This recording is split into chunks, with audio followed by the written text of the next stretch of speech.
大家好，这里是看的说。我们今天的话题是关于增肌期该如何安排饮食。先问大家一个问题，是增加肌肉更难，还是减少脂肪更难？我相信这个问题对于两种人而言，答案一定是相反的。脂肪高的人会说减脂更难，脂肪低的人会说增肌更难。我个人的观点是增肌更难，减脂相对容易一些。并不是因为我是个脂肪低的人，只是增加肌肉意味着你要从无到有，让你身体长出新的肌肉。但是减少脂肪意味着从有到无，让你的脂肪消耗掉。从无到有比从有到无更困难，就像挣钱困难，花钱容易。好像有点跑题，没关系，我们先拉回来看一下，要想要增加肌肉，在饮食方面都需要做些什么。在增肌和减脂是否能同时进行那期视频中，我讲过增加肌肉的必要条件。现在我再次简单的将增加肌肉时营养和热量的补充原则给大家总结一下。想要增加肌肉，第一重要的就是热量的补充。肌肉受到训练后，需要进行修复和超量修复两个步骤，才能实现肌肉的增加。修复使肌肉恢复到训练前的状态，超量修复让肌肉生长得或者比以前更有力量，或者比以前更有体积，或者比以前更有耐力。因此这就涉及到了一个问题，只有发生了超量修复，才能实现你增加肌肉的训练目标。如果没有超量修复，你还是原来的你为训练付出的一切都可能白费了。因此想要让身体发生超量修复，在热量上就要做到超量补充。例如你的训练让你在一天中额外消耗了500千卡的热量，那么只补充500千卡的热量，连修复的标准都达不到。因为训练消耗的热量需要多补充 20% 才能满足修复的需求。也就是说，你至少要补充600千卡的热量，才可以让身体发生修复。那么超量修复就需要更高的热量了。例如想要增加1磅肌肉，就需要补充超过2500千卡的热量。如果你想在1周内增加1磅肌肉，那么你每天就应该多补充350到700千卡的热量。热量方面多补充这件事情大家已经知道了，下面就是补充的这些热量来自哪里。碳水化合物、脂质、蛋白质都是含有热量的营养素，那么我们应该补充哪种营养素来填补身体增加肌肉的热量漏洞呢？聪明的小伙伴一定能猜出，是来自于碳水化合物。碳水化合物和脂质的热量可以被身体储存，虽然蛋白质可以分解为氨基酸暂时储存在肌肉中，但是蛋白质的热量不可或很少能被身体储存。其中的理由我已经多次在其他的视频中介绍了，现在就不再赘述了。在碳水化合物和脂质之间，我们应该做怎么样的选择呢？这就要看所谓的增加肌肉到底给肌肉增加了什么。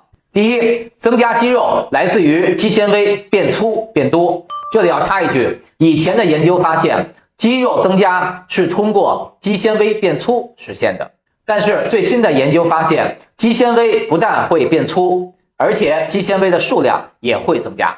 第二，增肌来自于肌肉内部储存物质的增加，例如肌酸、各种酶类物质、肌糖等等，其中肌糖含量的增加占主要的位置。这些物质可以直接供给肌肉更多的能量，随着训练和补充，这些物质就会更多的储存在肌肉中，以应付肌肉的使用。进入肌肉的物质都是水溶的形态，因此肌肉的水分也会增加。那么我们可以看到，脂质参与肌肉的塑造并不是直接的，脂质对于肌肉增加的最大贡献来自于激素分泌的层面。碳水化合物可以形成糖原储存在肌肉中，就是我们说的肌糖。而且碳水化合物对于热量的补充也是最快捷最有效的。因此肌肉的增加在热量层面，注意热量层面，碳水化合物成为主要的物质。了解了热量对于增肌的重要性以后，我们来看一下增肌期饮食安排的这个 pie graph。 在增肌期，蛋白质摄取的热量占一天总热量摄取的 20%， 碳水化合物占 60%， 脂质占 20%。 可以看到，碳水化合物对于增肌期来说是热量摄取比例最大的营养素，其中的原因是第一，碳水化合物的热量可以被身体很好并快捷地储存，这也是前面提到的，碳水化合物将作为构建肌肉最重要的热量物质。第二，碳水化合物提供肌肉最喜欢的 ATP 供给，主要就是因为能提供肌肉需要的肌糖。结论是，在增肌期要特别重视增加碳水化合物的摄取数量和比例。蛋白质摄取的热量占一天总摄取热量的 20%。我想这个比例一定颠覆了很多人的认知。很多人在增肌期都非常重视多食用蛋白质，这个观点是错误的。肌纤维每天可以合成5至10克，你随便一天蛋白质就可以吃100克以上，但是可能连10克的肌肉都没有合成。蛋白质虽然是合成肌肉的物质基础，但是合成肌肉最重要的是激素的作用和热量的补充，没有这2个条件，吃再多的蛋白质也没戏。例如，一个体力工作者在建筑工地工作，当前1个月的工作是用手臂搬运建筑材料，那么他臂部的肌肉就会选择性发达起来。再过段时间，他负责扛抬建筑材料，那么他下肢的肌肉就会选择性发达起来。他可能没有条件补充可以达到 20% 的蛋白质，但是还有什么呢？第一，年轻，有旺盛的激素分泌；第二，能吃饱饭，有足够的热量，或者说有足够的碳水化合物补充热量。因此，当他应付不同的工作压力时，肌肉也就有了相应的变化。结论是，增肌期不用重视蛋白质的摄取数量。再来看脂质的摄取比例，增肌期脂质摄取的热量占一天摄取总热量的 20%， 这和减脂期摄取的比例是相同的，其中的道理也是相同的。脂质可以促进激素分泌，因此对于增加肌肉有重要的作用。当然，过高的脂质摄取数量既会增加高热量，又不会直接用于肌肉的增加，因此脂质的摄取还是应该有所控制的。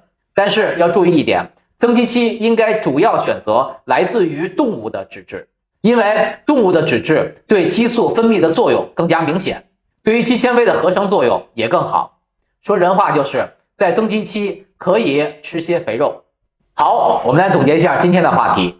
在今天的话题中，我们通过热量和营养的层面讲解了增肌期不同营养素的摄取比例。在增肌期，首先要重视提高一天总热量的摄取数量，没有热量的堆积，就没有新的肌肉的产生。其次，高热量的堆积来自于碳水化合物提供的热量，而并不是来自于蛋白质提供的热量。蛋白质的热量不会储存在肌肉中，当然也不是来自于脂质的热量，脂质不能直接形成新的肌肉。因此，按照热量摄取占总热量摄取的划分，蛋白质的热量摄取占总热量摄取的 20%， 碳水化合物的热量摄取占总热量摄取的 60%， 脂质的热量摄取占总热量摄取的 20%。